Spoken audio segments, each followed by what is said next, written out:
Today. Sasali tayo kay Jello Animation, ano. By the way, ayun yung tita ko nasa CCTV. Hello tita, kung nanonood ka man, ako YouTuber ako. Mga hindi po nakakalam, nag 1 million subscriber na po si Jello Animation, ano. At dahil nag 1 million na siya, magpapa-competition siya ng art competition, which is digital art,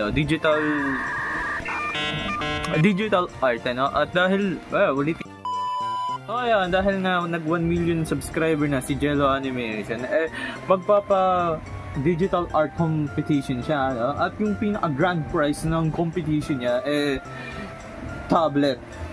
At gusto ko ng tablet. Ito pa, I think it's a good na rin para makabuild ako ng connection sa mga viewers ko, kasi puro na lang ako palokohan dito sa social media. Gusto ko naman din kayong ano bang ginagawa niyo sa buhay? Comment nyo nga. Ang gagamitin natin na pen tab ay ito. Ayan yung pen tab. Okay, so yung presyo niyan is around nasa 1k. Wala, flex ko lang. So ayan pala yung setup ko guys. Ito yung pen tab, tas ito yung tablet ko, tas yung lamesa is naayos siya para hindi masakit sa likod.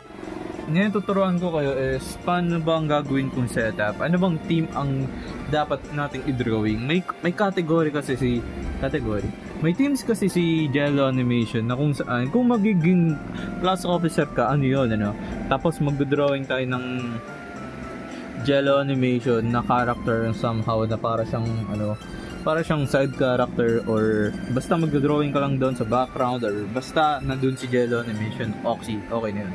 Tingnan niyo yung mga drawing ko, you know, yung art ko. At ang gagamitin nating ratio is ayan ang ratio yung gagamitin natin. By the way, nakadepende yan sa device nyo, kung maayos ba yung device nyo. Kung malakas, mas maganda, pero ito lang ang kaya ng device ko.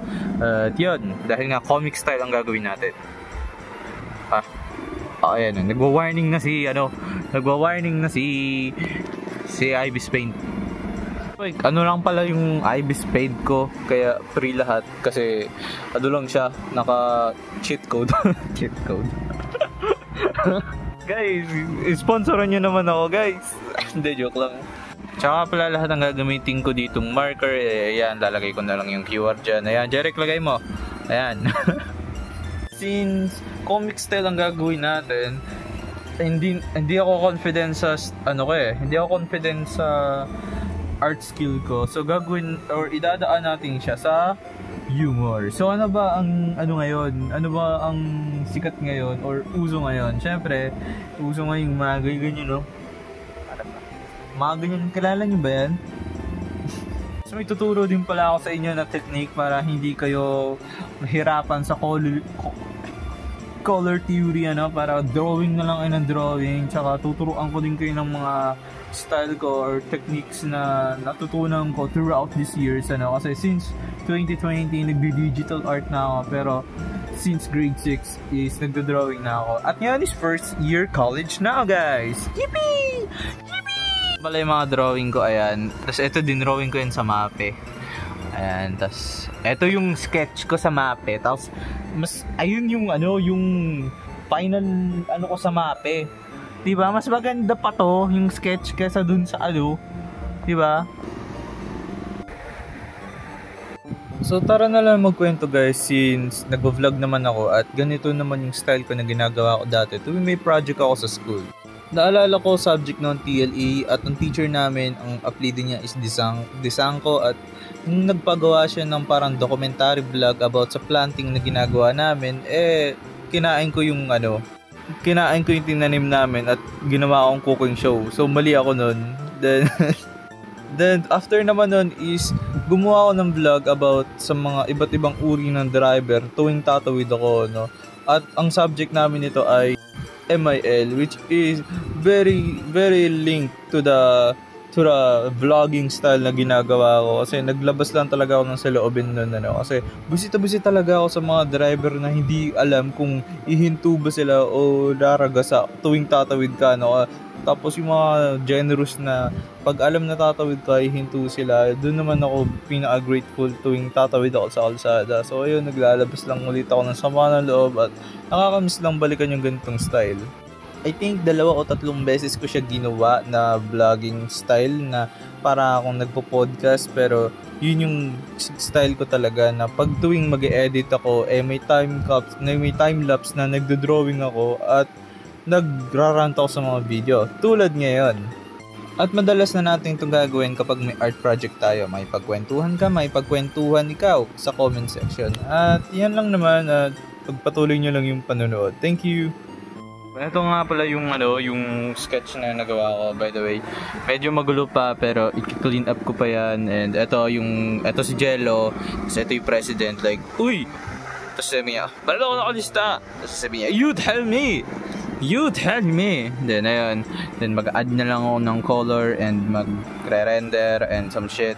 And tuturo ko sa inyo yung technique na sinasabi ko at yun! Haha. So balik na ulit ako sa pag-drawing.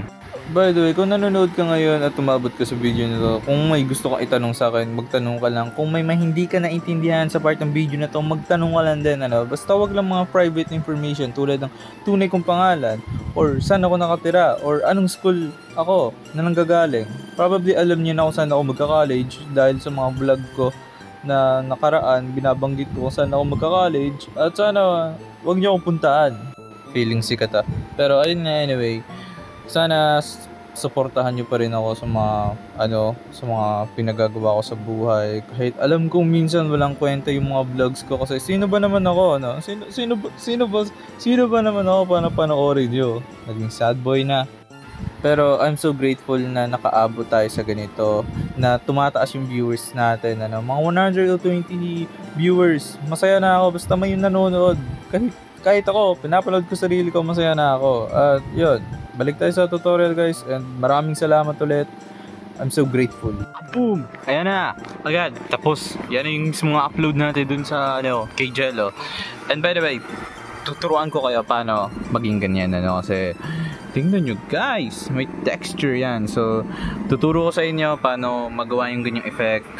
And ngayon na. First, if want nyo magkaroon ng border, punta kayo dito sa frame divider at mag-add frame lang kayo. Pag nagka-add frame na kayo, pwede nyo hatiin yan sa mga ilang bahagi ng pero kayo nang bahala kung kailan nyo gusto. Pero hindi natin gagawin yan kasi tuturuan ko kayo paano mag-coloring. So first is, gagamit tayo ng kulay. For example, nagawa na kayo ng outline nyo, sabihin natin, which is ayan. Then first yung gagawin is syempre lagyan nyo ng basic color. So ano bang basic color nya? Sabihin natin ang basic color nya ay color blue. Paano natin mapagkukulay yung kulay blue? First mag-add kayo ng plus. Ito yung layer guys. Ito yung layer na dito kayo magkukulay. Basic color. Tapos punta ka dyan. Tapos pindutin mo to. Then tapos punta ka ngayon dito sa darken. Pindutin nyo ngayon yung linear burn or colored burn. Pero punta tayo sa linear burn. Tapos, i-add nyo lang yung percentage to 17 o depende sa inyo. Pets, ayan, nakalagay 22. Tapos, after 22, ayan, pwede na kayo maglagay ng shadow. Wow! So, para makita nyo mga hindi para nagpas-nagpas ang inyong shadow, punta kayo dito at pindutin nyo tong araw na to. Pag pinindot nyo yung araw na yan, wow! Kahit mag-drawing ka dyan ng lagpas-lagpas, hindi yan nalagpas ang kulay. Tapos, syempre, pwede ka na mag-shadow. Ganun na kadali. Pwede ka na mag-shadow. So, ayan, mag-shadow tayo dito. Pupulayan natin to ng malupitang shadow ball. Wait. Ayan. Ngayon, kung gusto nyo pang mas darker, punta kayo dito at i-duplicate nyo. Kasi tamad ako. Tapos, ayan. Ito yung sinasabi ko sa inyo, yung yung lakas ng shadow. Ayan. Pag tinaasan nyo yan, ayan. Ganyan yung mangyayari. So, para sa itong, yung pangalawang shadow. Kasi, ayan, pwede nyo pang i-darken yung drawing nyo. O, kita nyo yan? Kita nyo yan? Oh, voila! Meron ka na ngayong shadow without multiplying colors. Kaya kung gusto nyo, ayaw nyo naman ng color blue, punta kayo dito sa filter at hanapin nyo yung change color. So ayan, Ayan guys, kahit anong color. Ayan, kahit anong color guys, hindi mababago yung shadow. Kahit color mink pa yan, hindi magbabago yung shadow nyo. So, ganun lang kadali. So, paano mag-add ng ng texture pack? Well, papakita ko ulit sa inyo. So, first, punta kayo dito, pindutin nyo itong, wait, nagkamali ako. Punta kayo sa pinakataas, pindutin nyo itong plus sign button na may box, punta kayo dito pala sa camera. Then, after, ayan, maghanap kayo ng texture sa Pinterest. Lagay nyo, green pictures or green textures. Tapos, ayan, pindutin, tapos, ayan, dahil nga meron ka ng ganyan, ayan, pindutin mo na yung okay. Tapos, syempre, hindi basta-basta yan. Punta ka ulit dito sa normal at pindutin nyo mo yung multiply. So, pag pindutin nyo na yung multiply, boom, may texture ka na guys na medyo magaspang sa paningin ng iba. Ngayon, kung ayaw mo naman na yung background, ganun din, ang gawin nyo, syempre, wala tayong magagawa. Punta tayo dito. Ayan, tapos, boom! Pindutin nyo yan. Kita nyo yan? Very realistic. So, ang ginagawa ko madalas is,